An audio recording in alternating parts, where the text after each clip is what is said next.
Hola, buenas tardes.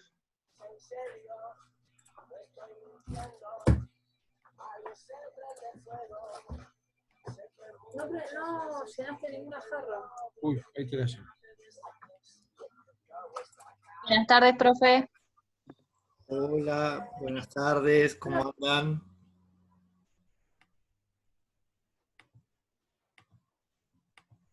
Buenas tardes, profe.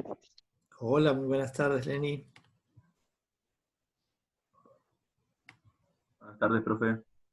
Hola, buenas tardes, ¿cómo te va? Hola, profe. Hola, buenas tardes. ¿Cómo andan? ¿Todo bien? Bien, acá andamos. Matías. ¿Dispuestos a compartir la clase de hoy? Sí. Sí, como siempre. Hola, profe. Ah, bien. No soy el único con el mate. Me preparé el mate, Sí, a full. es hora del mate. Dije, bueno, cuando llegan los chicos, cuando llegan los estudiantes, empiezo el mate. Así compartimos un mate virtual.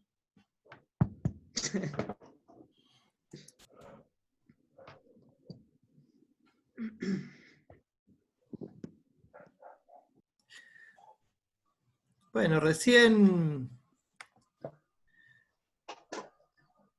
en el chat empezamos a trabajar, ahora vamos a continuarlo.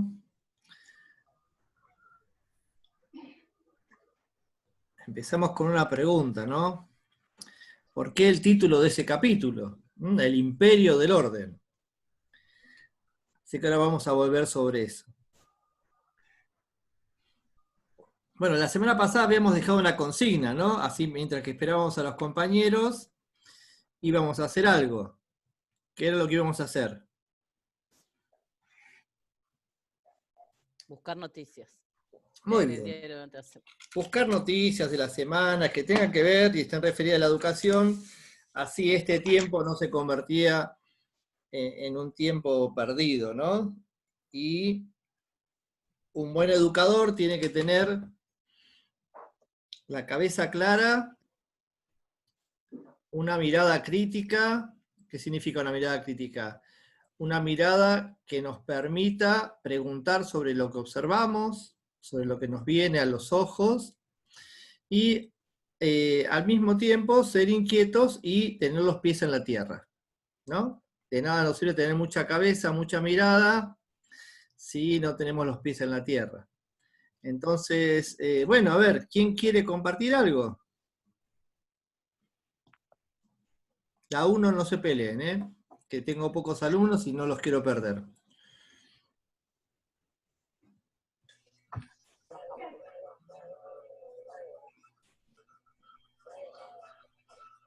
Creo que uno de los Buscando cosas más que... actuales fue ¿Cómo? lo del lunes. El tema, uno de los más actuales fue lo del lunes, el tema de los corredores en el microcentro. Bueno, a ver, compartilo, Cristian. No, que hay mucha polémica, como ya todos sabemos, es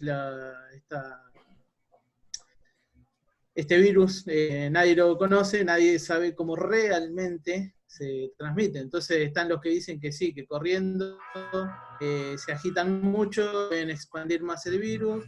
Algunos médicos dicen que no, que corriendo no se expande. Hay cosas como que no tiene sentido. Que los que tienen que ir caminando van con barbijo y los que van corriendo pueden ir sin barbijo. Es como medio ilógico por un lado. Y ahí está toda la polémica y toda la semana, y ahora hay que esperar las repercusiones de lo que pueda o no suceder realmente. Que es peor. Y No a ver, saber. Cristian, esta noticia que vos traes, ¿no? ¿Cómo la podrías relacionar con lo educativo?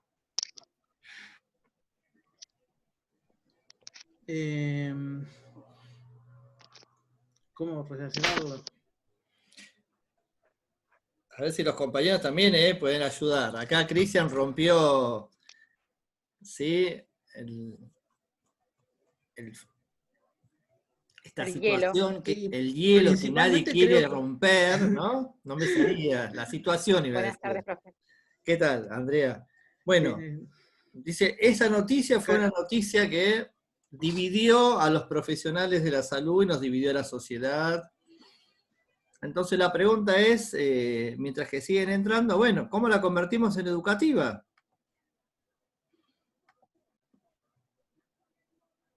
¿Qué tiene de educativo?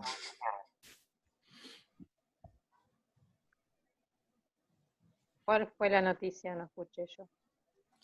Que salieron y permitieron ahora salir a la gente a correr. Ah, ¿Sí?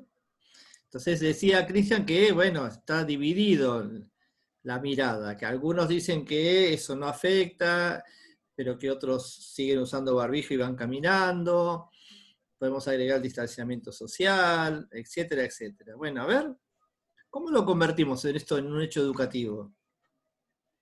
Se puede relacionar como cuando nosotros en el aula, por ejemplo, tenemos diferentes ideales y armamos un debate. Bien, ¿y cuáles serían las herramientas para que no nos peleemos? ¿No? Porque si no vamos a tener el bando de los que se quieren salir a correr y el bando de los que decimos, me pongo yo en ese bando, nos parece que todavía no es el tiempo, más sabiendo que en el AMBA es donde mayores casos de contagios aparecen, ¿sí? Entonces, Y hay que tener en cuenta las consecuencias de cada postura. Hay que tener en cuenta. Profe, y también podría, buenas tardes, también Hola, se podría implementar como, aparte del debate, primero hacer como un periodo de análisis, o sea, si nosotros, usted dice cómo trasladarlo a una clase cuando se refiere al ámbito educativo. no, en realidad estoy tomando y valorando lo que Cristian trajo, porque yo le dije a ustedes, mientras que siguen entrando, ya somos 42 en la clase. Dijimos, en los primeros minutos vamos a, para no estar en silencio, viendo el techo, vamos a intentar buscar en la semana noticias para compartir. Nadie hablaba y él trajo esta noticia. La noticia que yo había pedido era en el mundo de la educación. ¿Qué pasa con la educación, no? Que no lo vemos. Porque siguen transcurriendo nuestra vida, hay un montón de otras cosas que no tienen que ver con educación. Pero bueno, Cristian nos trajo esta noticia, yo la tomo. Entonces le pregunto, bueno, ¿cómo la convertimos en algo educativo? Algo que podamos trabajar y aprender. Por ejemplo, ¿qué contenidos elegiríamos desde esa noticia? Profe, Jonathan le habla. Para mí hablar del ámbito, o sea, llevarlo al ámbito educativo de esta noticia es medio complicado, porque por lo que hoy se sabe, o sea, todavía se quiere saber más. Entonces, por ejemplo, ahí yo vi noticias que decían que, no sé, el asintomático, o sea, personas que tienen el virus pero no tienen los síntomas, al final no contagian.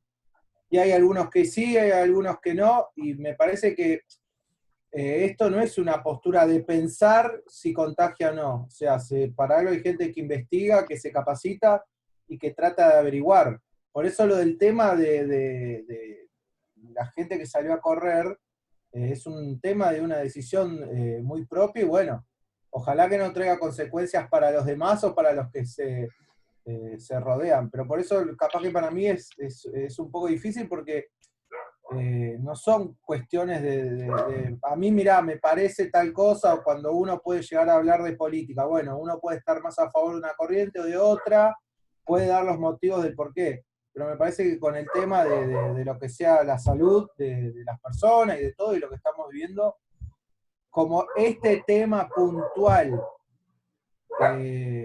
conlleva muchas dudas, es muy difícil. Yo escuchaba gente, por ejemplo, que hablaba de que cuando, en la época que se descubrió el VIH, se hablaba de que el VIH se contagiaba a través de compartir los cubiertos, o por ejemplo nosotros compartiendo el mate. Bueno, y el avance y los años fue demostrando que de esa manera no se contagia el virus.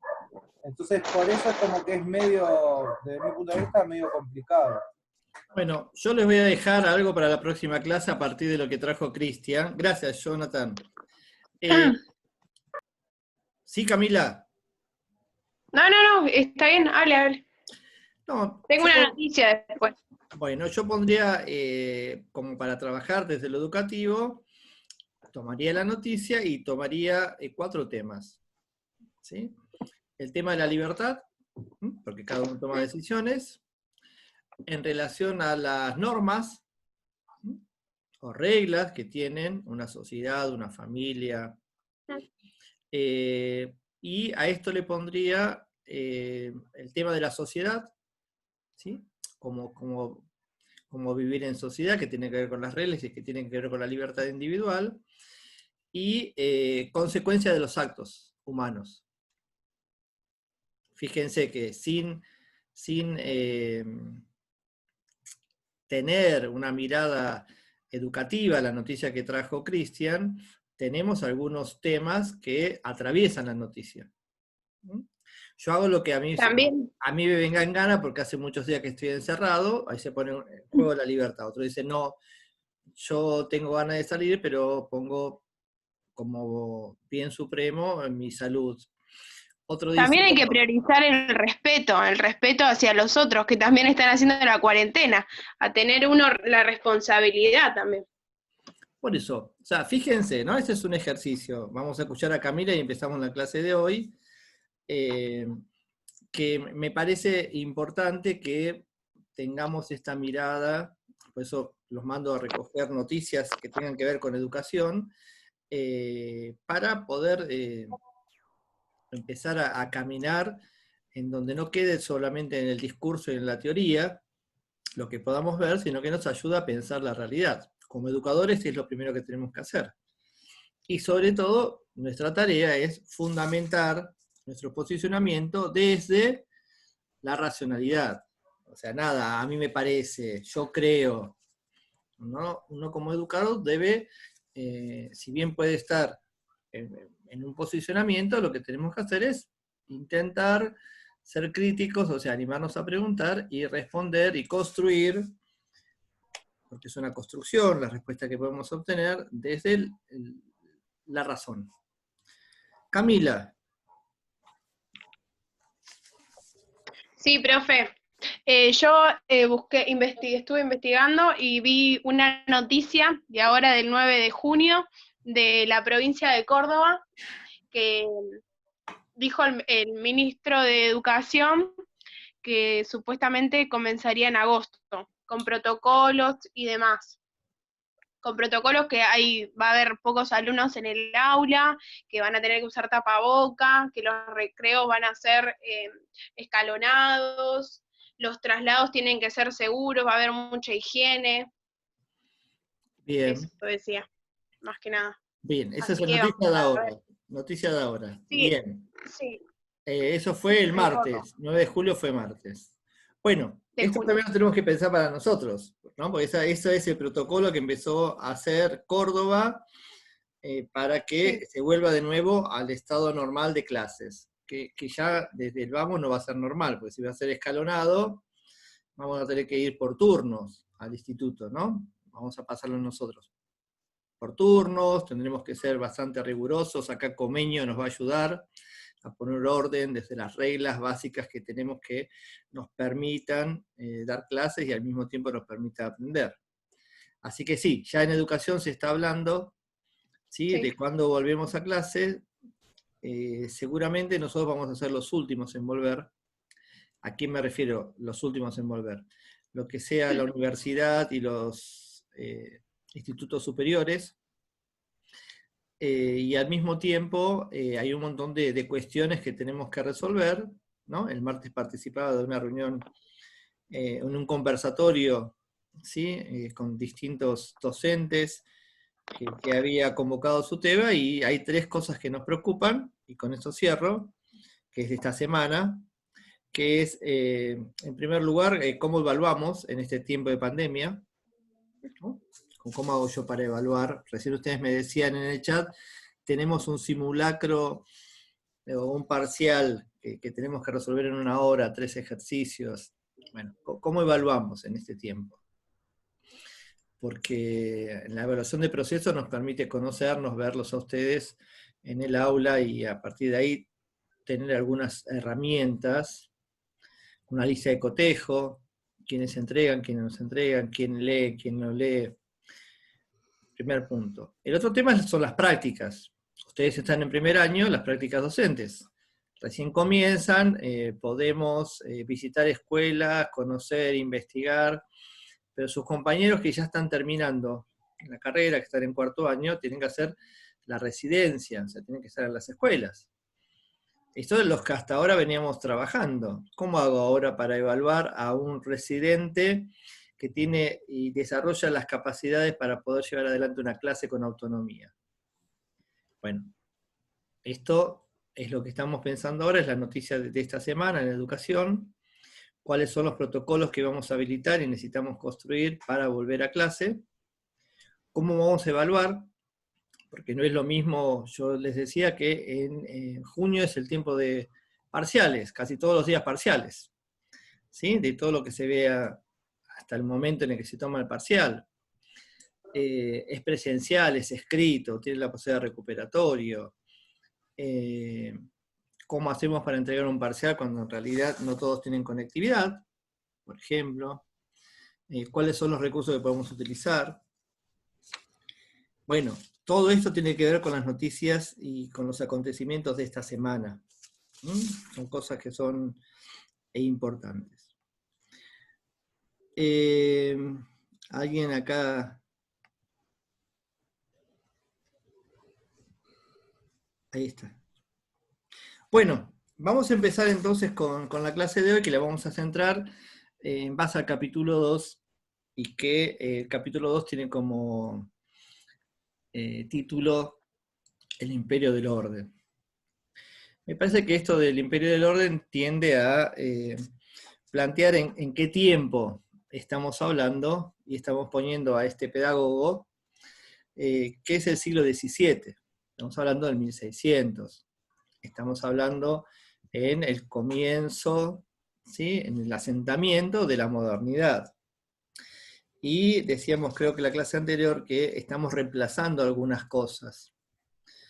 La centralidad está puesta en el hombre, Dios sigue estando, pero ya no es el que va a centrar todo lo que sucede en una sociedad. Y la fe es reemplazada por la razón.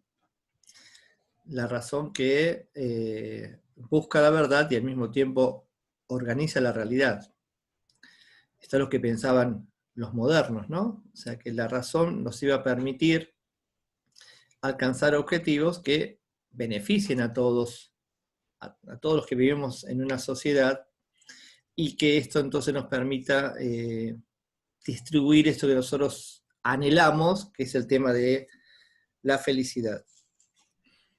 El imperio, porque justamente la razón que va a ordenar, ¿sí? Mediante caminos que nosotros lo vamos a llamar métodos, se impone. Se impone. La racionalidad se impone.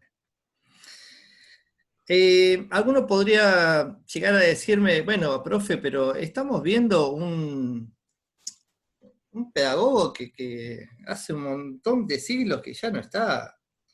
O sea, ¿para qué nos sirve mirar o visualizar sus métodos?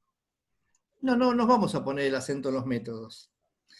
Sí, lo que nos va a permitir es intentar, a la luz de lo que propone Comenio, poder analizar los hechos de la educación moderna.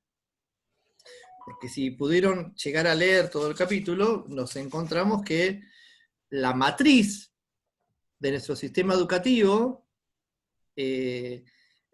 está pensada por Comenio, y que no ha cambiado en siglos. Algo muy loco esto, ¿no? Pero es así. Entonces, no nos vamos a detener en ser minuciosos si ese método servía o no servía. Sí vamos a ver los mecanismos que va a utilizar para que se pueda dar este ideal pansófico. Yo le decía, bueno, al final el ideal pansófico me parece que es algo que es una farsa, no se puede realizar. Ahí salieron compañeras a defender, y me salieron con la utopía, que después vamos a ver, y con esto de, no, profe, esto es un ideal. Bueno, vamos a ver. Entonces, no nos detenemos en los métodos, porque están desfasados, históricamente, sí vamos a ver cómo lo que propone Comenio nos ayuda a leer, a interpretar, a poder hacer juicios de valores sobre los hechos de la educación moderna. En última instancia, lo que vamos a intentar hacer es que los dispositivos creados por Comenio, para que se pueda llevar adelante este ideal pansófico, que ¿cuál era el ideal pansófico? Una escuela para todos, ¿no? Para enseñar todo a todos, digo. Bien, enseñar todo a todos, ese es el ideal, ¿no? Ese es su lema. Bueno, que nos permita, para poder alcanzar esto, yo digo, bueno, es una utopía, es un ideal. ¿Se puede realmente enseñar todo a todos? Ya ahí en el chat empezaron a decir, no, porque hay muchos saberes, porque como seres humanos no nos alcanza toda la vida para poder aprender todo lo que hay en cuanto a conocimiento. Si eso lo decimos en el siglo XVII, hoy en día tendremos que tener 5 vidas, ¿no? O por ahí la ciencia nos permite que nos corten la cabeza, nos pongan en alguna cubeta con algunos cablecitos y sigamos eternamente y podamos seguir pensando. Entonces vemos que esto se puede hacer. Pero como eso es imposible, ciencia ficción por ahora, vamos a intentar tomar a Comenio para interpretar las problemáticas. Y lo que hace justamente en su obra Didáctica Magna es intentar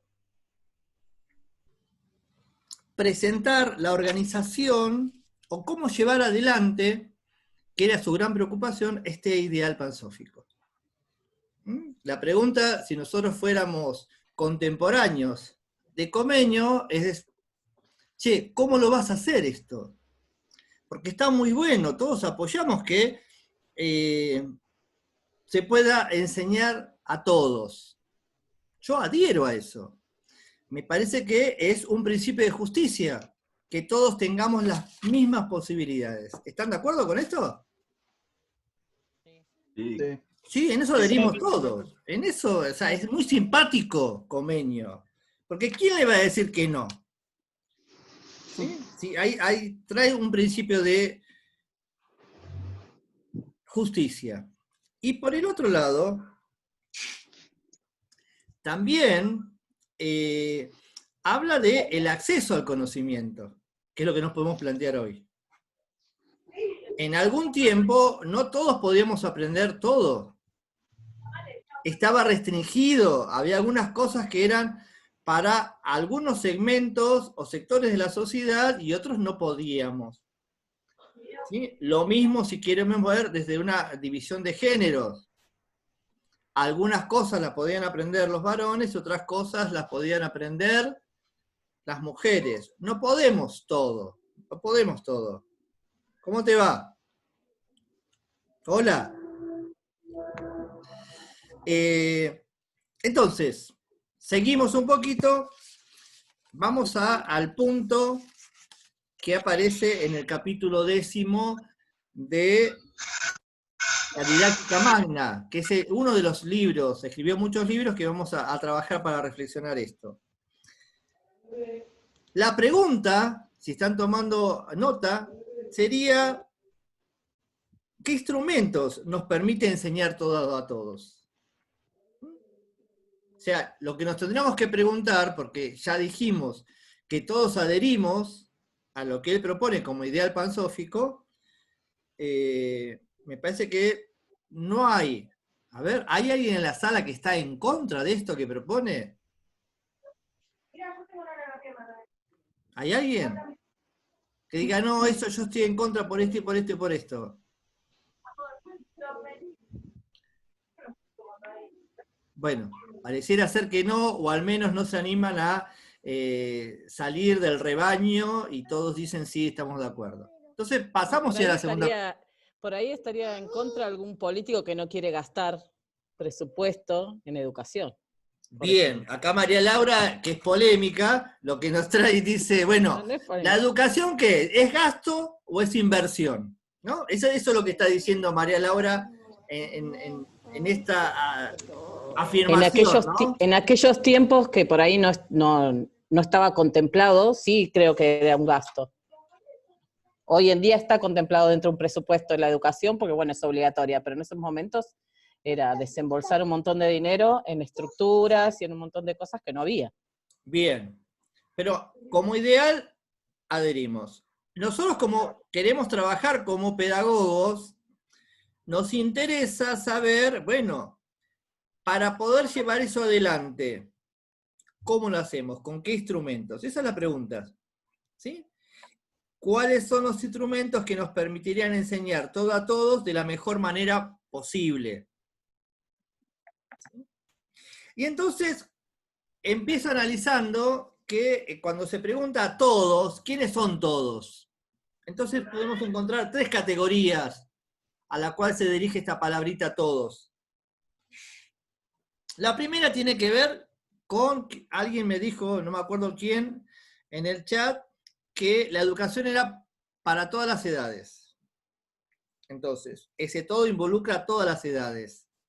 No se acota solamente a la infancia, a la adolescencia, a todas las edades. Es más, él piensa desde su mirada organizacional, cómo tendría que estar preparada la escuela, él la piensa en 4 estamentos. El primer estamento, de 0 a 6 años, que es la escuela maternal. El segundo estamento, de 6 a 12 años, que sería la escuela elemental, para nosotros hoy la primaria. El tercer estamento, de 12 a 18 años, que habla de la escuela latina o gimnasio, que equivaldría a nuestra escuela secundaria. Y el último estamento, que va desde los 18 a los 25 años y que llama la academia. En este sentido, fíjense que ahora lo vamos a comparar, esta forma de que él tiene de dividir la educación en cuanto a todas las edades, tiene que ver con esos círculos concéntricos que dice, bueno, los padres deben educar, después en cada plaza y en cada pueblo tiene que haber una escuela, ¿sí? Y después en cada parte del reino tendría que haber un gimnasio, o sea, algunos que accedan a esta escuela secundaria, y también la posibilidad de que haya una academia, como que refuerza esta idea, cómo se debe dar. El todo es la categoría de edades. El todo, que ya es un adelantado para su época, va a hablar de que no hay distinción de sexos. Ya lo decíamos en la clase anterior. A esta educación que es todos, incluye varones y mujeres. ¿Sí? Y una tercera categoría que vamos a incluir es la categoría de que todos incluye a todas las clases sociales. Es decir, desde Comenio, ¿sí? Recuerden que Comenio era un sacerdote, era un teólogo, está diciendo la enseñanza también es para los pobres.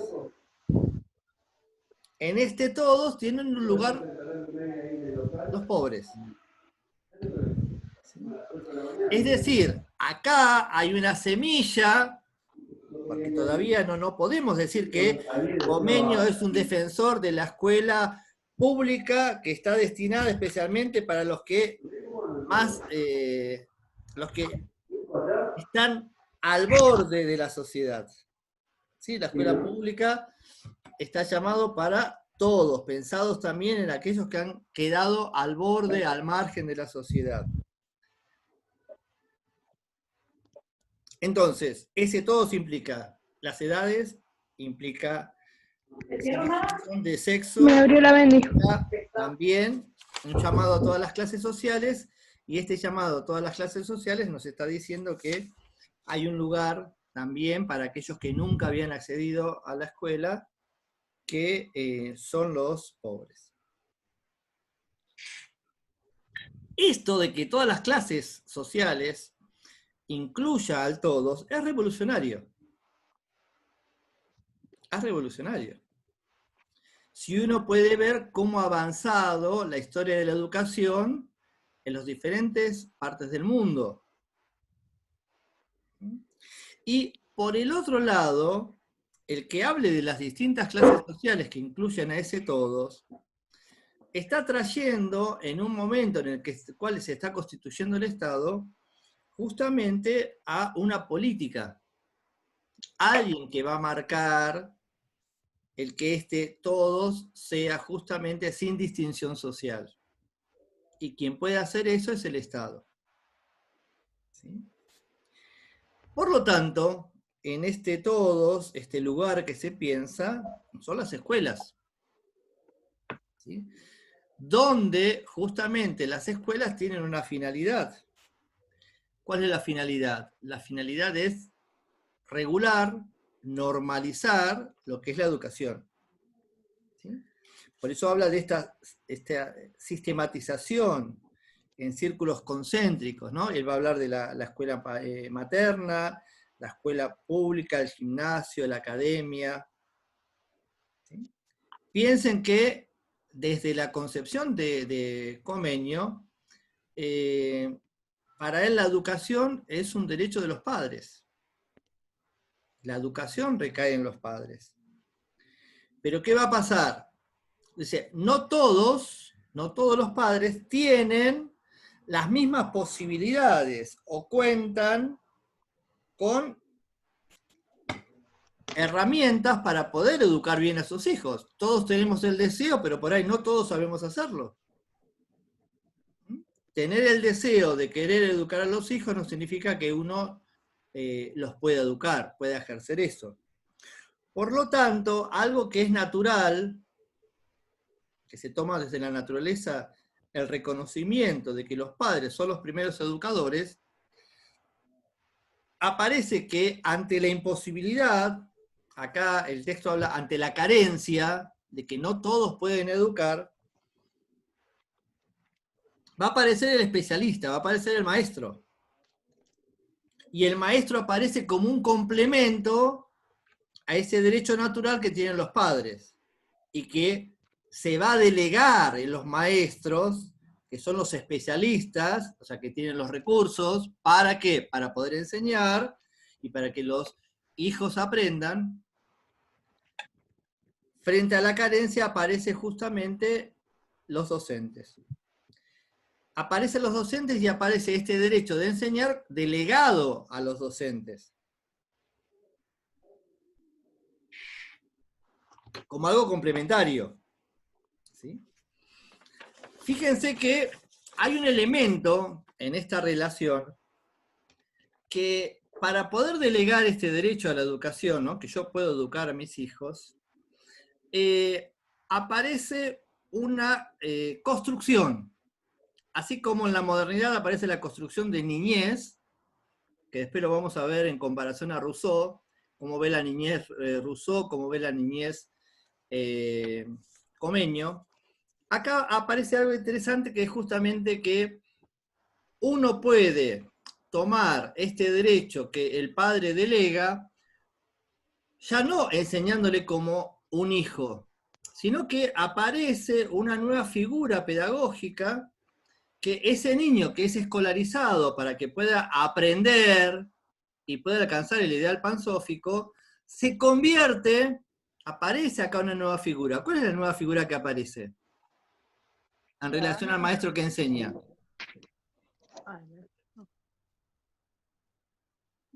¿Alguien lo puede decir? ¿Alumno? El alumno. Bien, bien. Por primera vez aparece una relación distinta, ¿sí? Que tiene que ver justamente en esta delegación. Yo no los considero, ustedes son mis hijos. Ustedes son docentes en formación. Por lo tanto, la relación va a ser una relación que va a estar basada en reglas y en objetivos que tenemos que alcanzar mediante el desarrollo de ciertos contenidos. Ustedes ya son adultos, pueden por ustedes mismos tomar decisiones. Pero lo que aparece acá, entonces, es lo que se denomina un criterio de utilidad. Un criterio de utilidad. Sí. En una parte del texto decía que cuando hablaba algo de eso, decía que para él no estaba bueno la forma de castigo. Entonces también los profesores servían como eso, como para enseñar reglas y para controlar a los chicos sin tener que llegar al castigo. Bueno, Era como enseñarles. fíjate que él estaba en contra de todo el tema de los castigos. Por eso le digo. Pero hay algo que vale, que es la autorregulación, que es justamente aprender, ¿sí?, a tomar para sí reglas que nos permiten vivir en sociedad. Claro, por eso, pero los profesores hacían eso también, enseñarle a los chicos las reglas. A las reglas, y también vamos a ver que al mismo tiempo que estamos desarrollando Comeño, van a aparecer otros pedagogos, ¿sí?, que los vamos a ver, y que van a tener otras reglas. Cuando yo la semana pasada decía, la letra con sangre entra, tiene que ver con alguna escuela pedagógica que no siempre se enseña con el que vos querés, que está todo bien, que aprendemos. Bueno, ahí hay un posicionamiento docente. Tiene algo que ver con eso que decía Rousseau de son huérfanos y responden a mí nada más. Bien, ahí hay algo importante, fíjate. Para poder enseñar y salir del estado de naturaleza, Rousseau, a Emilio, ¿no?, mata a los padres. Dice, Comeño no mata a los padres. Comeño dice, los padres delegan ante la carencia a que alguien los ayude a educar a estos chicos. Ahí hay una diferencia importante. Mientras que Rousseau dice, ahora el maestro es el que va a poner los lineamientos y me obedecen a mí, porque no existen padres, entonces me tenés a mí como único referente, para que después puedas vos hacerte en la vida y ser autónomo. Comeño no los saca a los padres, sino que los ubica dentro de esta relación pedagógica, didáctica, en un lugar en donde, frente a lo que no todos pueden hacer, entonces aparece el maestro que va a acompañar la educación de estos, que son sus hijos, y que para nosotros se van a transformar en alumnos. Muy bien, María Laura. Yo decía, aparece el criterio de utilidad. ¿Qué tipo de utilidad? Un tipo de utilidad didáctica. ¿Por qué? Porque dice, en la escuela, uno aprende mejor cuando está con otros que son de la misma edad, que son sus pares. Nosotros lo podemos ver bien cuando hablamos de la socialización. Los que tengan hijos chiquitos, no sé qué edad tiene tu hijo, María Laura. 3 años. 3 años. Eso justo salito de 13. Es para bien, eso. Bueno, bárbaro, me viene bárbaro, ¿no? Ni que lo hubiésemos preparado esto, ¿no? El chico de 3 años, ¿de qué hablan hoy en día las madres? ¿Sí? Además de decir, voy a descansar un poco, ¿no? Los voy a mandar al jardín y vamos a descansar un poco. Amén de que dicen eso, que en realidad no descansan, siguen trabajando, uno piensa el jardín como este proceso de socialización. Porque hasta los 3 años, los chicos están a cargo de los padres. Los malcriamos los padres, ¿no? Los consentimos en todos. Claro, llega al jardín y se da cuenta que él no es el rey del universo, no es el centro del universo. Este criterio de utilidad, en esta relación donde aparece el maestro, es una utilidad didáctica, ¿sí? El maestro está para conducir, pero también para que le podamos señalar a los estudiantes, en este caso a los niños, que se aprende mejor al lado de otros niños. Y ahí empiezan las reglas. Me están avisando que Le parece queda un que minuto. se corta. Bien, Ahí está. se corta y volvemos a entrar, ¿eh? Profe. Bueno, Sí. no, nada.